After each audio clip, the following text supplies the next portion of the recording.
Monsieur le directeur général, cher Pierre, mesdames, messieurs, chers amis, il me revient en l'absence de Bernard Hezambert, président de l'Institut Georges Pompidou, qui ne peut se joindre à nous aujourd'hui pour des raisons de santé, d'ouvrir cet après-midi de conférences et de débats consacrés à l'action de Georges Pompidou en faveur du domaine national de Chambord.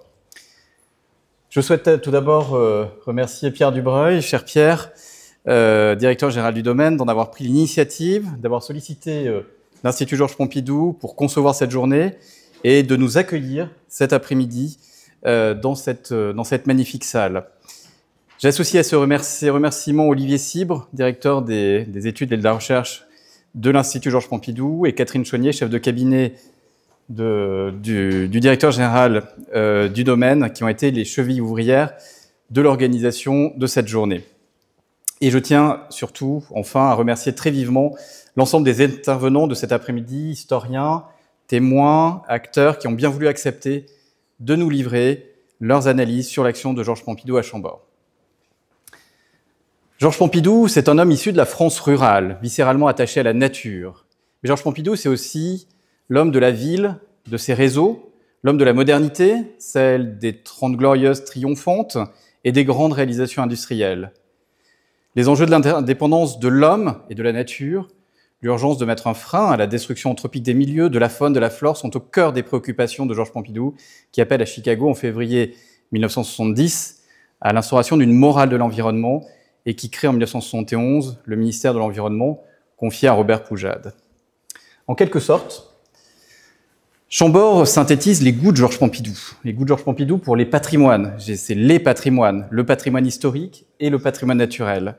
Et comme président de la République, redonne à Chambord un rôle politique qu'il avait perdu en faisant un lieu majeur de sociabilité républicaine avec les chasses qu'il affectionne.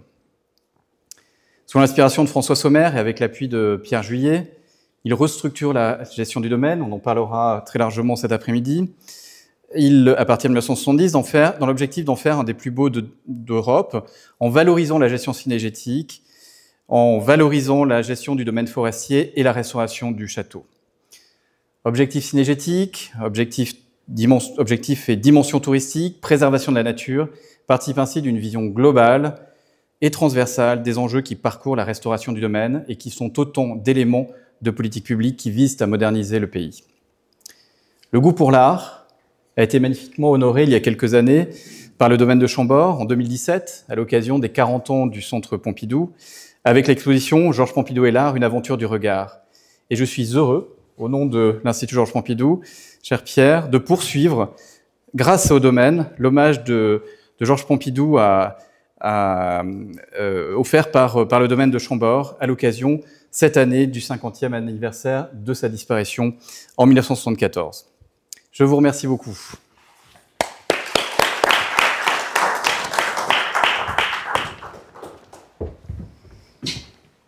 Mesdames et messieurs, chers amis, mon cher Antoine, monsieur le trésorier de l'Institut Georges Pompidou, je veux saluer également monsieur Hezambert, le président de l'Institut Georges Pompidou, qui n'a pu être avec nous aujourd'hui, le saluer à cette occasion, et l'ensemble des équipes de l'Institut qui ont organisé avec les équipes de Chambord, que je remercie aussi, qui sont au fond de la salle, l'organisation de cette rencontre, de cet après-midi, que j'ai en effet souhaité organiser et sollicitation à laquelle l'Institut Georges Pompidou a répondu de manière très prompte et enthousiaste, je dois le dire.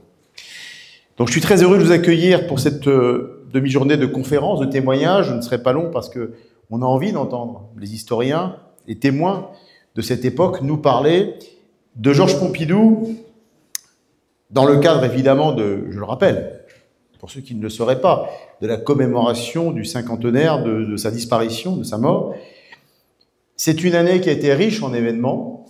J'ai compris, l'année s'achève bientôt, que l'Institut a organisé beaucoup d'événements, de colloques, de rencontres, pour rendre hommage au Pompidou visionnaire, comme tu l'as dit, modernisateur de la France, ami des arts, de la littérature, mais dans bien d'autres domaines. D'ailleurs, parce que finalement, l'empreinte et la marque de Georges Pompidou est allée dans bien des domaines est parfois méconnue. Et l'une de vos actions d'utilité publique, puisque vous êtes une association reconnue d'utilité publique, a été, je pense, en cette année, de faire savoir quelle a été la contribution du président Pompidou à tout cela, parfois dans une très grande discrétion, parce que c'était un homme discret et pudique aussi.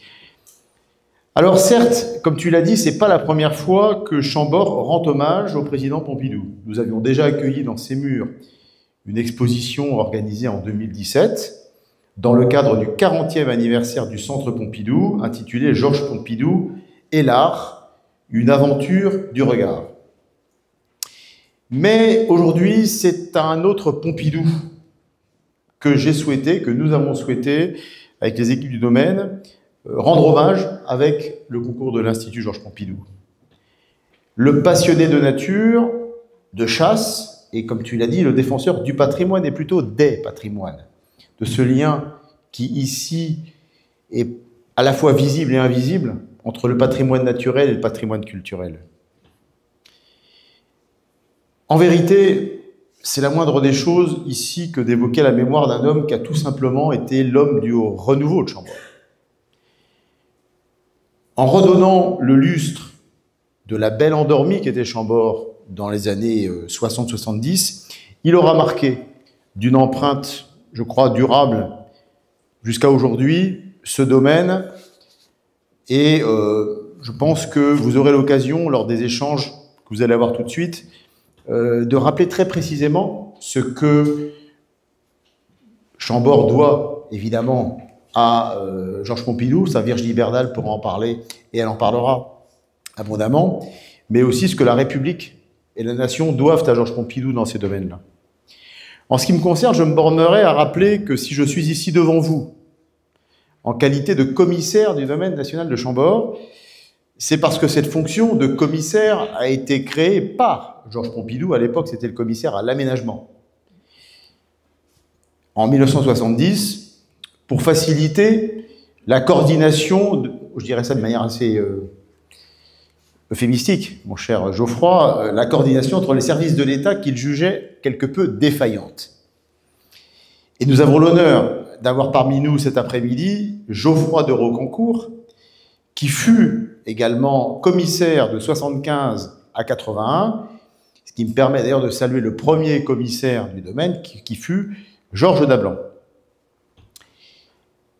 Et je pense que le témoignage de Geoffroy cet après-midi sera aussi très précieux pour qu'il vous raconte finalement à quel point, nous en parlions tout à l'heure, ce fut un combat. On a l'impression que tout ça a été facile. Aujourd'hui, on vit à Chambord, on accueille 1 150 000 visiteurs dans le château, mais il faut revenir aux origines de ce combat qui a permis finalement d'arriver à la création de l'établissement public en 2005. Et moi, je compte sur vos témoignages, vos analyses, vos recherches pour nous éclairer et nous montrer à quel point, finalement, sans Georges Pompidou, nous n'en serions pas là. Georges Pompidou se rend à Chambord pour la première fois en 1965, lors d'une battue organisée par le général de Gaulle. Je parle sous le contrôle des historiens. Si je dis des bêtises, vous n'hésiterez pas à me dire, à rectifier. Moi, ce que je pense, c'est que c'est sans doute à ce moment-là qu'il a réalisé aussi tout le potentiel de Chambord en matière de rayonnement diplomatique, et que s'est affermi sa volonté d'en faire un outil au service de la France, allié à sa passion de la chasse.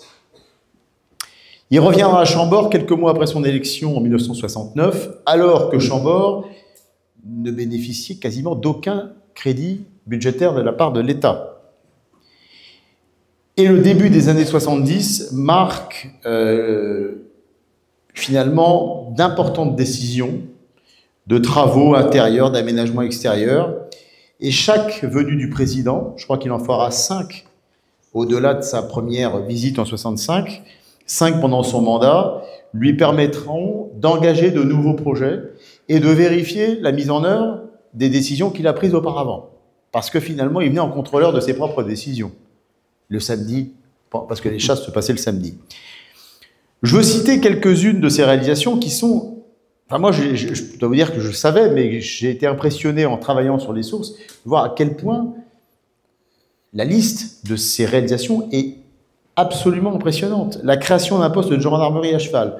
Mon colonel, mon cher Benoît Chevillard, colonel de gendarmerie du département, Le poste de gendarmerie à cheval, ici toujours actif, a été créé en 70. Et j'aime à leur rappeler qu'ils ont été créés pour les chasses présidentielles. Parfois, c'est nécessaire de le faire. L'accrochage d'œuvres et de tapisseries dans le château. L'aménagement d'aires de vision et de circuits de promenade dans la partie du parc ouverte au public. 1972.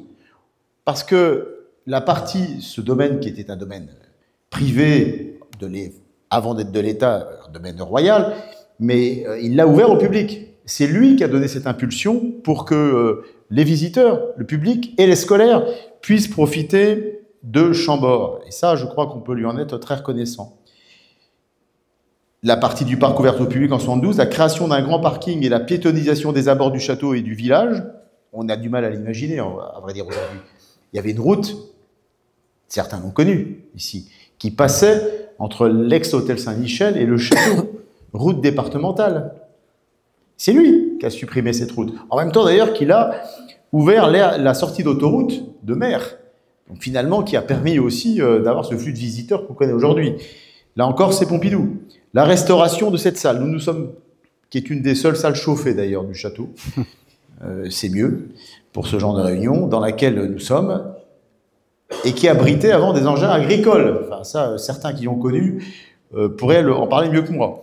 La remise en eau des douves autour du château, encore 72. La création de l'actuel musée de la chasse au 2e étage du château, grâce au dépôt d'œuvres de la Fondation François Sommer, et tout simplement d'ailleurs de son ami François Sommer, parce que le lien entre Pompidou et François Sommer était extrêmement fort, et je salue la présence d'Alban Deloisy, le directeur général de la Fondation François Sommer, qui va nous en parler tout à l'heure.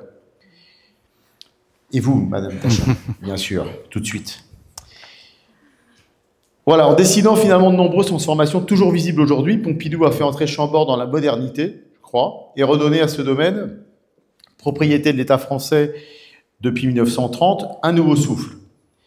Et je pense qu'il a compris et souligné quelque chose, moi, qui me tient à cœur, c'est que le développement culturel et touristique n'était pas incompatible avec la chasse et la défense de la chose synégétique.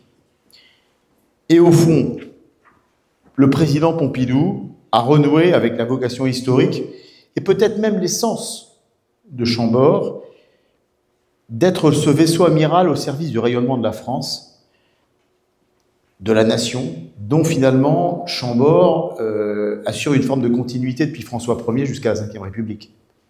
Et c'est ça, je crois, qu'a voulu faire renaître le président Pompidou. Alors il nous appartient, et à moi en particulier, aujourd'hui de préserver cet héritage, de le poursuivre, de prolonger ce qui a été entrepris à l'aube finalement du centenaire du rachat de Chambord par la République que nous allons célébrer en 2030. Ça tombe bien, mon projet part de 25 à 2030. Et plus intimement, je crois, je terminerai là-dessus, le lien entre Chambord et Pompidou reste encore vivant grâce à la chasse. Vous savez, on se souvient encore ici, et je ne sais pas si André Joly, le maire de Chambord, est là, mais non, mais il devait être là. Mais j'en parle souvent avec lui. Il se souvient, lui comme d'autres, de la présence de cet homme avec la cigarette au bec, sa silhouette bonhomme et son sourire aux lèvres, en train de discuter avec les rabatteurs entre deux tracts. Et puis avec des gens de la Sologne profonde avec lesquels il avait créé un lien. Et ça, on vous le raconte encore aujourd'hui. Des gens ont connu ça, et cette mémoire vivante montre à quel point Pompidou, c'était un homme de terroir, un homme rural, comme tu l'as dit, attaché, on dirait aujourd'hui, à la ruralité. Il était attaché à son Cantal natal, et puis à ce qui était des racines rurales, sans doute, qui résonnaient particulièrement ici en Sologne, quand il y venait. C'est peut-être la raison pour laquelle il a voulu construire cette cabane au fond de la forêt, appelée la Thibaudière. Et malheureusement, le pauvre qu'il ne fréquentera jamais. Alors il y a débat, je demandais à Geoffroy s'il y est allé. Je crois que non, puisque c'est en premier trimestre 1974 qu'il l'a fait construire. Il était très affaibli et très malade. Son successeur, Valéry Giscard d'Estaing, en profitera, mais pas lui. Et j'ai souhaité, finalement, en rénovant cette Thibaudière cette année, là, la rénovation s'achève bientôt, lui rendre hommage à cet endroit la quiétude de la forêt face à l'étang est très particulière pour ceux qui le savent. Et je souhaite vraiment que cet endroit lui soit dédié. D'ailleurs, je l'inaugurerai en le renommant la Thibaudière Georges Pompidou. Voilà, je vous le dis, à l'occasion de ce moment, parce que je pense que son âme sera toujours présente dans cet endroit si particulier et auquel il était très attaché. Voilà, je vais maintenant vous laisser la parole et je laisse le soin aux intervenants de cet après-midi de vous plonger dans cette époque, les coulisses de cette époque. Je remercie Emmanuel Mignon aussi qui est ici, qui a été président du conseil d'administration de Chambord et qui va revenir aussi sur quelques épisodes.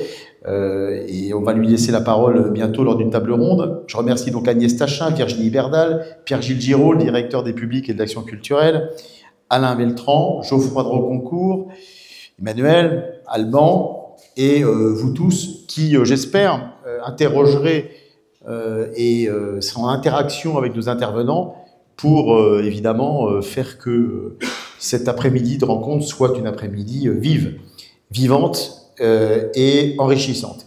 Merci à tous, bon colloque. Je vais essayer d'être le plus longtemps avec vous parce que j'ai envie d'apprendre aussi. Merci à tous.